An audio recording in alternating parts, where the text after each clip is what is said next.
चाहता हूँ, वो ब्रिगेडियर उस्मान मेरे परनाना थे। वो ब्रिगेडियर उस्मान गए कश्मीर और हिंदुस्तान की तरफ से जंग हुई और जंग में पाकिस्तान को पराजित किया, हराया, और उसी जंग में तोप का गोला लगा और शहीद हो गए। और उनके मरने के बाद भारत की सरकार ने उनको प्रथम यानी पहला महावीर चक्र विजेता बनाया। हम उस खानदान से हैं। उन स्वतंत्रता संग्राम सेनानियों का और उस ब्रिगेडियर उस्मान का खून हमारी रगों में है। हमने हमेशा गरीब, मजलूम, यतीम, बेसहारा लोगों की मदद की है।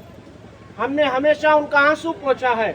हमारे दरवाजे पर, हमारे फाटक पर अगर कोई किसी भी मजहब, किसी भी जात का रात के 2 बजे भी आ जाता है तो हम उससे उसका नाम, उसकी जाति नहीं पूछते हैं, बल्कि दिल खोल के उसकी मदद करने का काम करते हैं। इसीलिए ये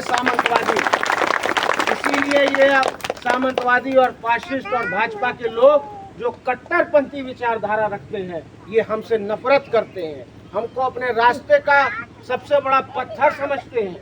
और ये जानते हैं कि जब तक मुख्तार अंसारी का परिवार, जब तक अफजाल अंसारी और जब तक ये अंसारी परिवार इस गाजीपुर की सरजमीन को पूर्वांचल में है, तब तक ये लोग गरीबों का और नानों का मन बढ़ा के रहेंगे।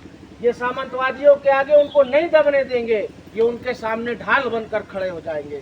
इसलिए मैं ये भी कहना चाहता हूँ आपसे कि जहाँ आपको सरकार तो बदलना ही है, वहाँ इस सरकार को भी आपको बहुत तगड़ा जवाब देना है और ये बता देना है कि अंसारी परिवार और मुख्तार अंसारी कोई भूमाफिया और अपराधी नहीं था, वो गरीबों का सच्चा मसीहा था।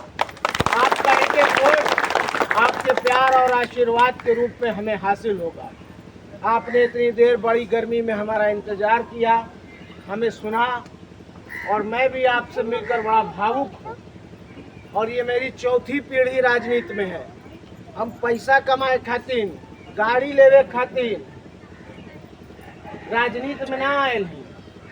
आपसे बड़ी जिम्मेदारी से कह रहा हूँ कि जब भी वक्त बेवक्त आपको मेरी जरूरत पड़ेगी, आपको हमारा सहारा चाहिए होगा, आपको थाने, कचहरी, तहसील पे चाहे कोई भी मुसीबत आपके ऊपर आएगी, तो आपका ये बेटा, आपका भतीजा आपको आपके साथ खड़ा दिखाई देगा। मेरे बड़े पिता हैं, मेरे पिताजी के बड़े भाई, मेरे ताऊ अफजाल अंसारी, जो यहाँ से चुनाव लड़ रहे हैं, उनके कार्यक्रम दूसरी विधानसभाओं में भी लगे हैं।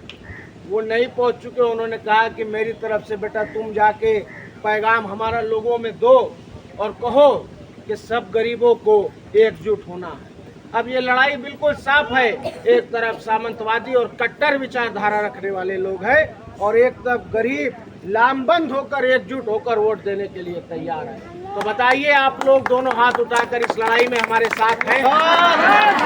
आप लोग का आशीर्वाद, आप लोग का प्यार हमें मिलेगा? तो मैं भी आपसे वादा करके जा रहा हूँ। और आपके मुख्तार अंसारी चट्टान माने जाते थे, आपके मुख्तार अंसारी पहाड़ माने जाते थे। उनको मारा भी गया तो जहर दे के पीठ पीछे मारा गया। कोई माई का लाल लड़ के मारने वाला पैदा नहीं हुआ था। तो बड़ी जिम्मेदारी से मैं आपसे कह रहा हूँ कि मैं उनका बेटा उमर मुख्तार अंसारी, अगर उनका आधा भी होऊंगा तो आपको कभी पीठ नहीं दिखाऊंगा और आपके सामने आपकी ढाल बनकर आपके मान सम्मान की हिफाजत के लिए खड़ा हूँ। आने वाली 1 जून को, जिसमें अब चंद दिन बचे रह गए हैं, उस दिन आखिरी कदम आपको हमारे साथ कंधे से कंधा मिलाकर चलना है। तैयार हो जाइए। 12 बजे से पहले पहुंच के बूथ पे और डट के, केतनो हुड़पस हो, केतनो भगावस हो, कहे के ना है कुछ, लेकिन अपन मन में ही इरादा रखे के है कि जबले साइकिल का बटन दबा ना दे और जबले मोदी जी के वापस भेज ना दे, तबले जंग से जाइब ना। बताओ जैसा लोग तैयार हुआ? आप लोग तैयार नहीं? हमारा आय का मान रखिएगा ना? अपने बेटे, अपने भतीजे को खाली हाथ नहीं भेजिएगा ना?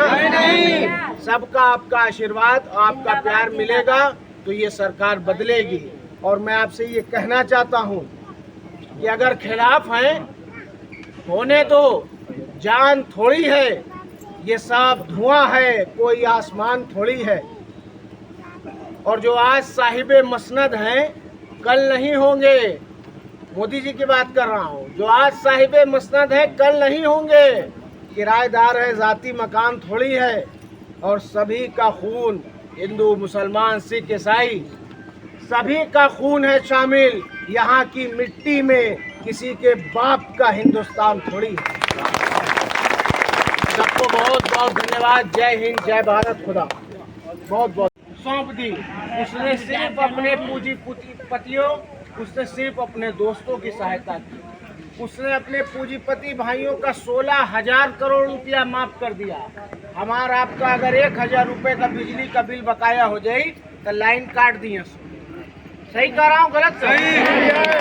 तो ये हालात और ये सरकार जो जुल्म पर उतर आई है, आज इस सरकार की एक बुराई आप चट्टी चौराहे पे कर दोगे, पुलिस आपके दरवाजे पर आ जाएगी, आपको डंडा उठा के धमकाएगी, डराएगी कि सरकार की बुराई करोगे तो जेल में डाल देंगे, मुकदमा लगा देंगे, ठूंस देंगे।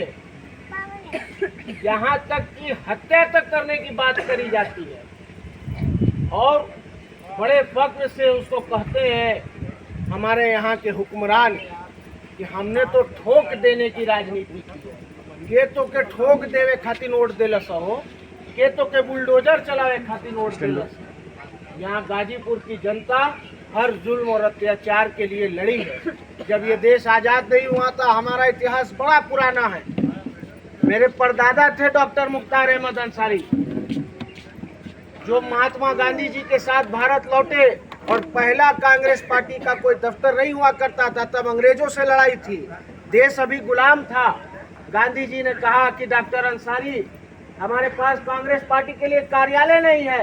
डॉक्टर अंसारी ने अपनी कोठी दारुसलाम दिल्ली के दरियागंज में है, आज भी मौजूद है, आप पता कर लेना। उस कोठी को कांग्रेस पार्टी के नाम दान दे दिया और कह दिया कि पहला दफ्तर कांग्रेस पार्टी का ये खोला जाएगा और यहाँ से आज़ादी की लड़ाई शुरू की जाएगी। जब ये देश आज़ाद हो गया, ये भाजपा के और सामंतवादी लोग हमको गुंडा, अपराधी, माफिया कहते हैं। जब ये देश आज़ाद हो गया तो आप जान लो कि पाकिस्तान से पहली जंग हुई। आप सुन के हैरान हो जाओगे कि जिन्ना ने फोन किया, जिन्ना ने वार्ता किया और जिन्ना ने कहा कि ये ब्रिगेडियर उस्मान, तुम पाकिस्तान